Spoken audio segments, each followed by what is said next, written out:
Hi guys, I'm Mark and this is the last chapter of our top-down shooter series. So in this video we are building the UI with health bar, score counter and finally a proper game over screen. So this is chapter 6 and let's finish this project.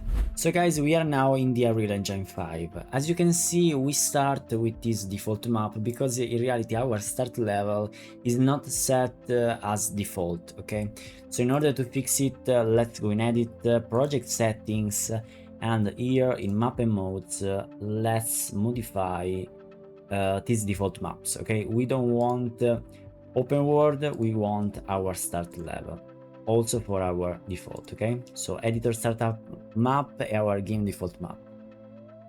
So after this, okay, we can now open our start level and in the future it will open, okay, alone. The first thing here is to create our health bar. So we need a widget blueprint, okay? So we need the UI. So let's go in UI and let's create our widget blueprint. Go in user interface, widget blueprint. User widget and select.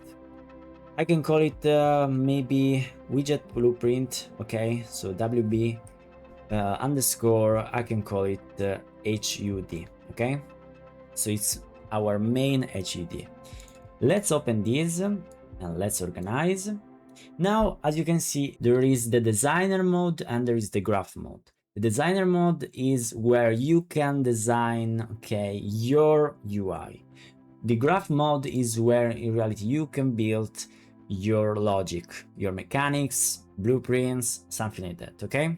Let's start with a canvas panel, okay? So a canvas panel is like our blank paper, okay? And so we build something on it.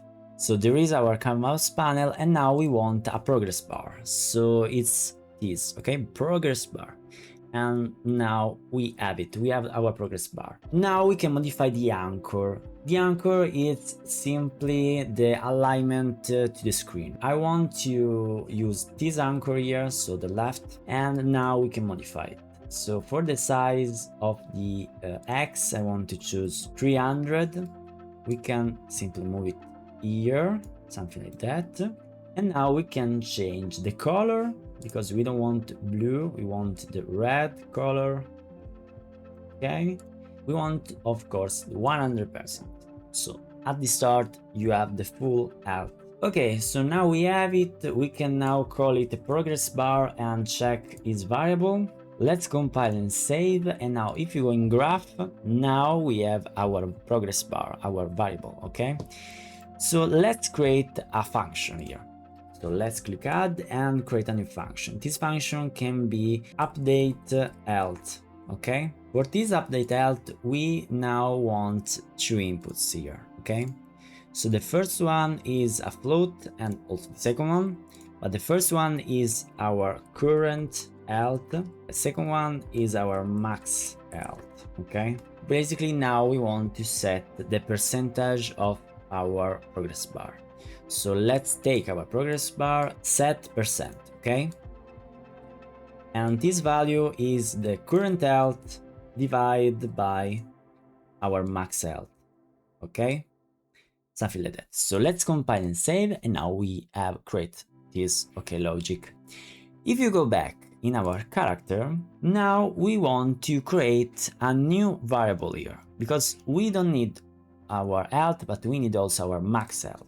Okay, it's always a float, and I want to choose for this one 300, and also for the health, okay, the default value must be the same, so 300. Now we want to add it to the viewport, okay, so you take this widget, create it, and also add to the viewport. Go in begin play, so here in the event begin play, and now we want to create a widget. This widget here has the same class of our WB HUD, and for our own player we choose our player controller, get player controller, okay? Now we need a new variable that is basically our HUD, and it's here the same, so WB underscore HUD. This one we now can set it here, okay? So we have in every moment a reference to our widget. we can now add it to viewport, okay? And the target is the same. Let's compile. Now, if you go back here, so when there is event any damage, here we can move it, this code, and simply call the function of our widget. So here, let's get our HUID and simply call our update health, something like that. Yes, here there is a problem, so now we can fix it, because in reality our damage for now is a 0, and we don't want that, okay? So we take the damage of the event and put it here. So basically the damage you receive here is colligated here, and so you scale it from the current health. Now, this health is our current health, and our max health go here, okay? So the update health function very well. Let's compile and save. Oh yeah, here, of course, now we want to get it and combine it here, okay? Otherwise, of course, there is a problem. So let's save. Now, if you press play, as you can see, okay, this progress bar work. As you can see, works very fine. Now, we have set, okay, our progress bar. Now we can set up our score counter. It's basically the same, but now we want to count the number of enemy we defeat, okay? So now let's go back in WBHUD in designer mode, and we want to simply take a text, put it here in canvas panel, and now not the same anchor, I want the right anchor. Let's, okay, put it here, and maybe, okay, something like that. Let's choose a size to content. Now we want to set 0, okay? So this is basically our score. This is a variable because we want to modify it. And let's choose maybe not, yeah, size like that, okay? You can, of course, control if you want. Okay, maybe we can move it here. So something like that. Let's see if, okay, this is better. Maybe not white, black, so we see it more clear. And let's compile and save. Now, if you go back in our graph mode, as you can see, we have our update health, and now we have a new variable, is our score. So we can now create a new function that I want to call it update score. And so basically we take a score, this input, that is a score, simply get score and simply set text, okay? Set text. So this one and the score go here in text. So let's compile and save.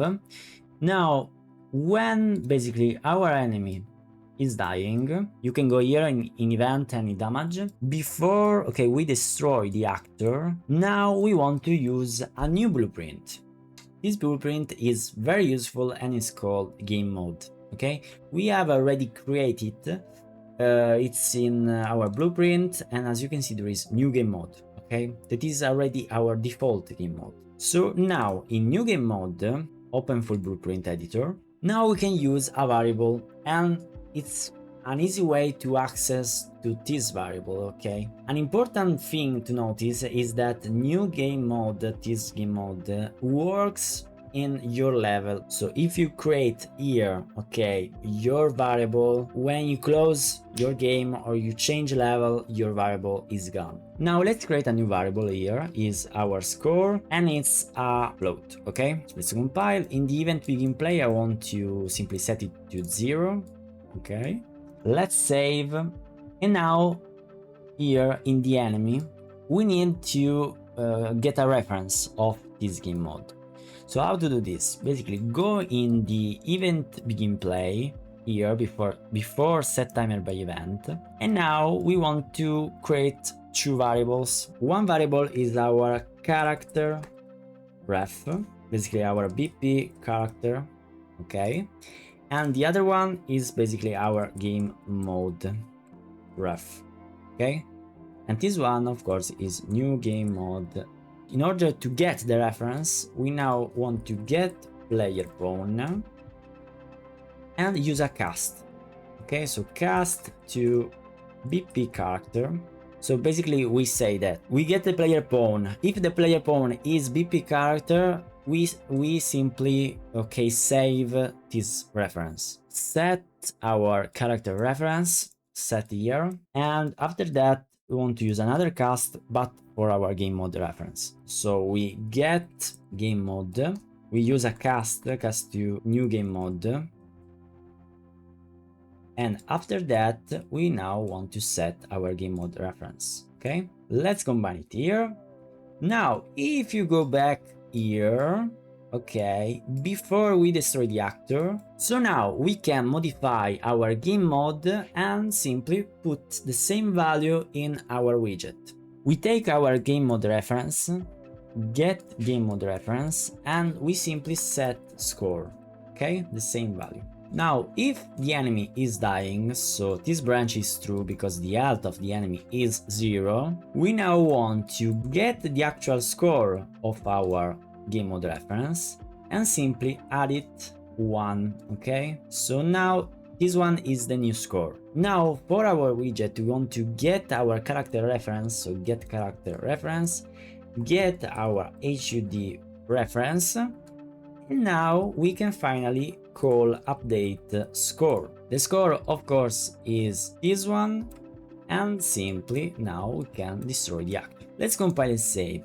Now there is only one problem here to fix, because in the last episode we have created this mechanic, but when AI move 2 is finished, because basically the enemy arrived to our character, if you move your character the enemy stay there, and we don't want that. We want that after some times he continues his movement. So here on component begin overlap and do this, so apply damage. But we want also, if you go in our box and take our on component end overlap, so basically when end, okay, the overlap end, we now want to set timer by event. So we call this event here, so the movement, after maybe 0.2 seconds, okay? Let's save and now we can test it. So as you can see there is a number here, and okay, if I kill the enemy that number is rising. Oh yes, finally, okay? Now the last thing to do is our game over screen, because otherwise it's not a game, okay? It's too easy. Now go in our UI and here we want to create a new widget blueprint. User widget and select. This one is WB underscore, I want to call it game over screen. Okay, let's open it. Now the same thing, so our canvas panel, and now we want to create a button and a text. The text here and put it okay as a child of button, and another text that is a child of canvas panel. So the child of button is basically like a restart, so you can press the button and you can restart the level. The other one in reality is our game over, okay? Game over. Modify this one, game over. We can move the anchor in the middle, and also for the alignment I want to choose 0.5, so it's in reality in the middle. Size to content, and simply we can scale it a little bit, okay? And now for our button must go in the same anchor, so in the middle, and this button 0.5 alignment, 0.5, and now we can move it maybe here, okay, something like that. Size to content. And now for the text, we can now write restart. This one is restart, and it's maybe black, okay? So restart, go here. We can scale it a little bit, okay? If you want to change something, of course, you can do whatever you want. Let's compile and save. Now in our button, so go here, check is variable, and here in events on clicked, okay? So basically when we press the button, we can now open a new level. So the name must be the same of our level. So go in our maps, and this one it's the same, so start level. Let's compile, save, now go in character. And now we want, okay, to apply this mechanic here, okay, before the print string that we can also delete, okay? So we can check the alt is equal to 0, okay? If it's true, now we can continue. We want to remove from parent the widget, so our HUD, okay, and create a new widget. This widget is basically our game over screen, okay? So we want to search it, game over screen. The owning player is basically our get player controller. And after this, we can simply add it to the viewport. We want also to enable the UI mode. Otherwise, you move your tank, and we don't want that. Okay, so we now want to enable UI in mode, set input mode UI only. Player controller is the same. Also, we want to set show mask cursor. The target is always our player controller. Sorry, not this one. Okay, get player controller with the context sensitive. Okay, get player controller, this one. Okay, so return value go here and go here and also here.